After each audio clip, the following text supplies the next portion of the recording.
La conoscenza e il rapporto con le filiere arricchisce di valore ciò che mangiamo. Ci mette in contatto con i territori e ci permette di conoscere i passaggi che da un seme portano al prodotto finale. Può soprattutto farci comprendere l'impatto che ciò che consumiamo ha sulle comunità e sugli ambienti. Ci rende coscienti del fatto che, ad esempio, una mela non è mai soltanto una mela, ma è il risultato di una molteplicità di lavori umani e naturali.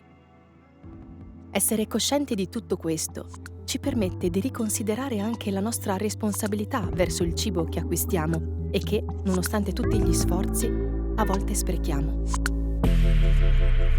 Germogli è il viaggio di Made in Nature alla ricerca delle radici del biologico, per dimostrare come il biologico non sia soltanto un'alternativa, ma una realtà già saldamente legata alle nostre abitudini alimentari, alle tradizioni culinarie del passato e a quella cucina rurale da cui oggi vediamo sbocciare la cucina del futuro.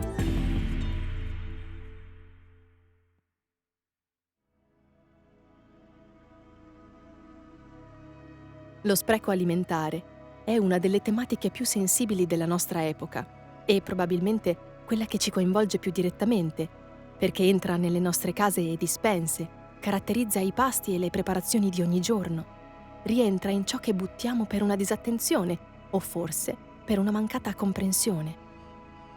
Un'immagine di quello di cui stiamo parlando può forse farci inquadrare alcune delle sfaccettature di ciò che significa sprecare cibo.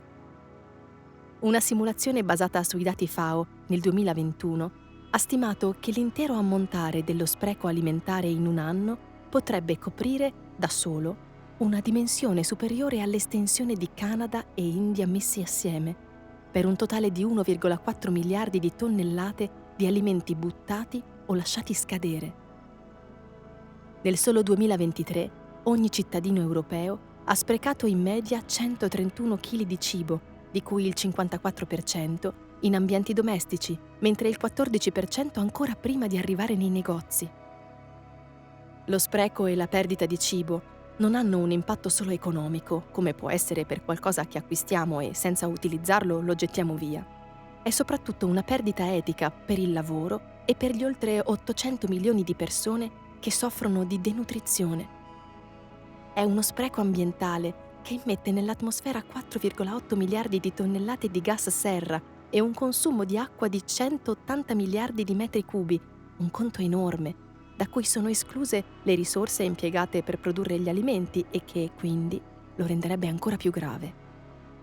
Parlare di spreco non è semplice, nel senso che in primis dobbiamo dire che non esiste una definizione di che cos'è lo spreco, o più precisamente non esiste una definizione che è accettata da tutti quanti e che è condivisa da tutti quanti, e in funzione di dove questo spreco si forma prende in alcuni casi, o alcuni enti l'hanno definito in modo diverso. Ad esempio, quello che si forma dal campo fino ad arrivare all'industria viene definito dalla FAO perdita, e quasi unanimamente viene definito perdita. Quello che si viene a creare nelle fasi a valle, invece, dalla distribuzione al consumo domestico piuttosto che la ristorazione, prende il nome proprio di spreco alimentare. E quindi ha anche forme diverse, possibilità di recupero o di riutilizzo in modo molto molto molto diverso. Dietro al semplice, concedetemi il termine semplice, spreco perdita, cioè il fatto di mandare alla distruzione un alimento, c'è molto di più in realtà, perché nel momento in cui noi gettiamo via un alimento, che può essere una foglia di insalata piuttosto che una mela, o che non raccogliamo quella mela dall'albero per motivi economici o altre ragioni, quello che si viene a perdere non è solo il valore nutrizionale di quell'alimento, ma sono tutti i valori valori che ci sono dietro a quell'alimento. Potremmo partire dai più teorici, concedetemi anche qui il termine, che può essere il valore culturale, o piuttosto il valore storico. Pensiamo ad una varietà rara o antica di mela o di pera. Oltre a questi aspetti poi ci sono anche degli aspetti molto più concreti, come tutta la perdita di lavoro che c'è dietro la produzione di quell'alimento. Nel momento in cui noi lo gettiamo via, sprechiamo anche tutta la fatica di coloro che hanno portato a far sì che in quell'albero ci fosse quella mela, oppure, se lo perdiamo più a valle, anche tutto il lavoro che c'è stato dietro nel trasportarlo, piuttosto che nel lavarlo, nel confezionarlo, e quindi perdiamo una parte importante del suo valore economico. E qui veniamo anche ad un'altra grande perdita, proprio il valore economico. Non pensiamo solo al valore e quindi al prezzo che noi paghiamo quando lo andiamo ad acquistare, ma anche tutte le attività monetizzate che sono servite per far sì che quel prodotto arrivasse a nostra disposizione. Ma perdiamo pure anche quello che è il suo valore ambientale. Per produrlo abbiamo utilizzato delle risorse che possono essere la terra piuttosto che l'acqua, concimi, ma anche tutti quegli elementi che sono naturali, che sono stati necessari per realizzarlo. Nel momento in cui lo gettiamo via, quindi, è come se avessimo utilizzato delle risorse per produrre un rifiuto. Luca Falasconi è oggi professore associato del Dipartimento di Scienze e Tecnologie Agroalimentari dell'Università di Bologna. Nel 1998, quando era ancora uno studente, insieme al suo professore Andrea Segre, hanno cominciato a raccogliere dati sugli sprechi nella grande distribuzione italiana. Con i primi dati alla mano, hanno iniziato anche a domandarsi come trovare una soluzione allo spreco di merce invenduta e a come riutilizzarla. L'idea è stata quella di trasformare lo spreco in una risorsa, fondare un mercato dell'ultimo minuto, un last minute market, che fosse in grado di aiutare le persone in difficoltà e ridurre lo spreco alimentare all'interno della grande distribuzione. Quando abbiamo iniziato a occuparci dello spreco alimentare, l'idea principale era proprio quella di capire come poter recuperare tutto il cibo che veniva sprecato. Noi abbiamo focalizzato la nostra attenzione in origine alla grande distribuzione organizzata, perché ci sembrava in quel momento essere il luogo dove venisse sprecato la quota maggiore di cibo, e dall'altro lato fosse il luogo dove fosse in un certo qual modo più possibile rivalorizzarlo, cioè riuscire a recuperarlo per mantenere la destinazione del consumo umano. Però poi nel corso del tempo ci siamo accorti di che cosa ci hanno detto poi i dati, che cosa ci dicono oggi i dati, che in realtà la grande distribuzione è l'anello della filiera dove si spreca meno cibo in assoluto. Nel 1998, quando iniziamo a indagare questo tipo di fenomeno, e iniziamo a parlarne con qualche collega per avere i loro punti di vista, il primo commento che ci fecero è: parliamo di un fenomeno fisiologico, i prodotti alimentari sono prodotti deperibili, e quindi è inutile andare a studiare, a indagare su questo fenomeno, perché è una cosa della quale non possiamo farci nulla, ma è fisiologica, e quindi la dobbiamo accettare. Quindi è inutile che perdete il vostro tempo, è un'attività di ricerca che muore prima di nascere.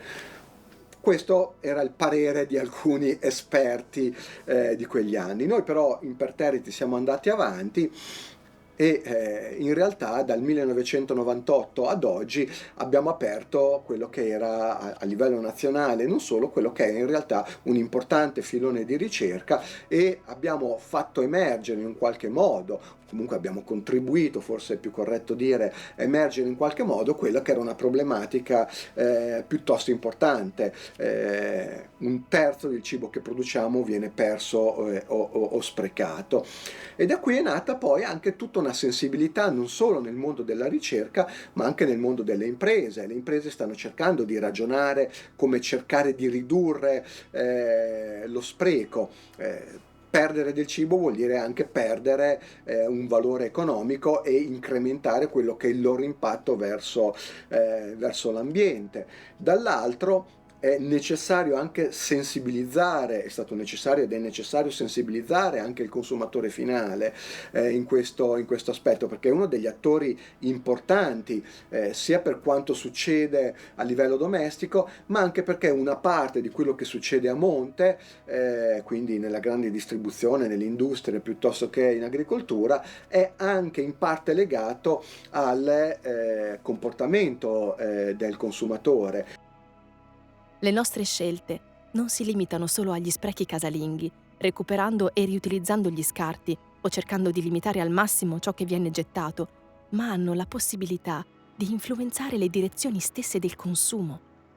Prediligere filiere più rispettose dell'ambiente, come quelle biologiche, significa valorizzare un sistema che riduce lo sfruttamento del terreno, lo spreco di acqua, l'emissione di sostanze chimiche che andranno a inquinare falde acquifere e aria. Ovviamente questi discorsi non riguardano soltanto le campagne, ma coinvolgono tutto il sistema agroalimentare, a partire dalle aziende di trasformazione. Di pratiche antispreco a livello aziendale ne abbiamo parlato con Matteo Pollini, che in Orogel è responsabile di gestione del sistema ambientale.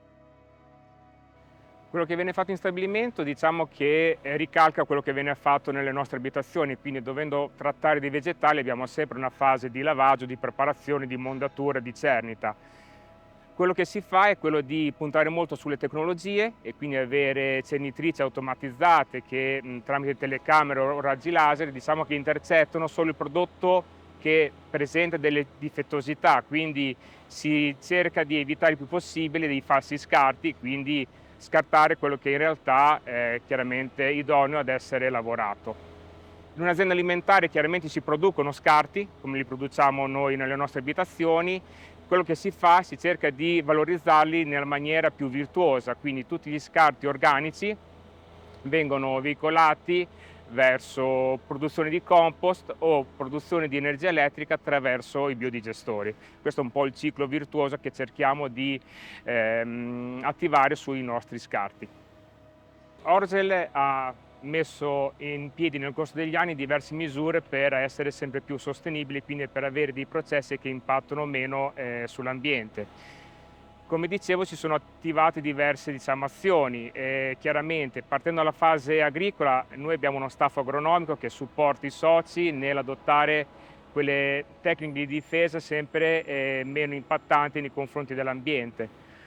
Curiamo la logistica sia delle materie prime, quindi dalle aree di coltivazione agli stabilimenti, la logistica in uscita dagli stabilimenti ai nostri clienti. All'interno della fabbrica chiaramente abbiamo diverse azioni che possiamo intraprendere per ridurre i nostri impatti ambientali. Dicevo prima le cernite, quindi un sistema di cernite automatizzate che ci consentono di evitare falsi scarti, tecniche di scottatura, tecniche di surgelazione che assorbono sempre meno energia o acqua a parità di prodotto che viene lavorato, la corretta gestione degli scarti, quindi scarti che comunque una quota parte è inevitabile, vengono indirizzati verso la produzione di compost o la produzione di energia elettrica attraverso i biodigestori. Sul tema dell'energia chiaramente abbiamo attivato nel corso degli anni la cogenerazione, quindi una quota parte di energia elettrica viene prodotta all'interno del sito produttivo, quindi in questo modo riusciamo a evitare perdite di rete, comunque rendiamo più efficiente il nostro meccanismo. Origel sta investendo sul solare, quindi sui tetti dei nostri edifici sono presenti dei pannelli per la produzione di energia elettrica. È in cantiere un grande investimento in agrovoltaico, quindi in un'azienda agricola di proprietà verrà installato un campo agrovoltaico molto importante. Sull'acqua cerchiamo chiaramente di ottimizzare gli usi e evitare gli sprechi. Addirittura l'acqua che è in uscita verso il depuratore, una quota parte di quest'acqua viene recuperata per usi tecnologici. Quindi ecco, nel corso degli anni Origel ha messo in piedi una serie di attenzioni o chiaramente ha anche investito su nuove tecnologie per ridurre l'impatto delle proprie produzioni.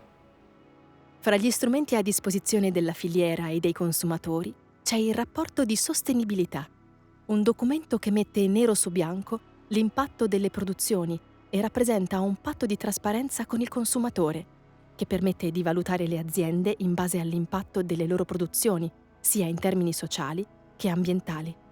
Essere virtuosi nella corretta gestione di eventuali sottoprodotti chiaramente è molto importante per l'ambiente ed si può riuscire in questo solo se si ha, secondo me, il controllo completo della filiera. Quindi essere una cooperativa, avere il rapporto dalle aziende agricole fino, diciamo, al cliente finale ci consente di attuare una serie di misure per cercare di limitare il più possibile la produzione di sottoprodotti. Il rapporto di sostenibilità che Origel pubblica ed è chiaramente consultabile anche attraverso il sito internet è un modo di raccontare quello che noi facciamo giornalmente sui temi della sostenibilità. Quindi chiaramente è un rapporto strutturato che abbraccia un po' tutta la filiera. Origel chiaramente è una cooperativa, quindi la forza di essere una cooperativa, la forza di avere il controllo completo della filiera ci consente anche di attivare una serie di misure proprio durante la fase di coltivazione. Quindi il nostro rapporto di sostenibilità non fa altro che raccontare quello che negli anni Origel ha messo in piedi dalla fase di coltivazione fino alla fase di logistica verso i clienti e verso il consumatore finale. All'interno di questo rapporto chiaramente noi parliamo dei nostri pilastri, cioè i nostri punti di forza, quindi è, come dicevo, la fase agricola, quindi il controllo completo della fase agricola, la fase di produzione, la fase logistica e anche l'aspetto etico. Capire che ciò che si spreca è profondamente inserito in un discorso di valore e di coscienza ci consente di fare un ulteriore passo verso il non sprecare. Un discorso che non riguarda solo la materia prima in sé, ma anche l'ambiente e le risorse naturali utilizzate per produrla, il lavoro di altre persone e, ultimi ma non meno importanti, per chi non ne ha. Nella prossima puntata, questo percorso sugli sprechi ci riporterà alla cucina, alla ricerca delle pratiche per fare tesoro di quello che abbiamo e trasformare un avanzo in un'opportunità gastronomica. Avete ascoltato Germogli, il podcast sulla cucina rurale e l'agricoltura biologica prodotto da Made in Nature, il progetto europeo per la promozione e la diffusione dei valori del biologico in Italia, Francia, Germania e Danimarca.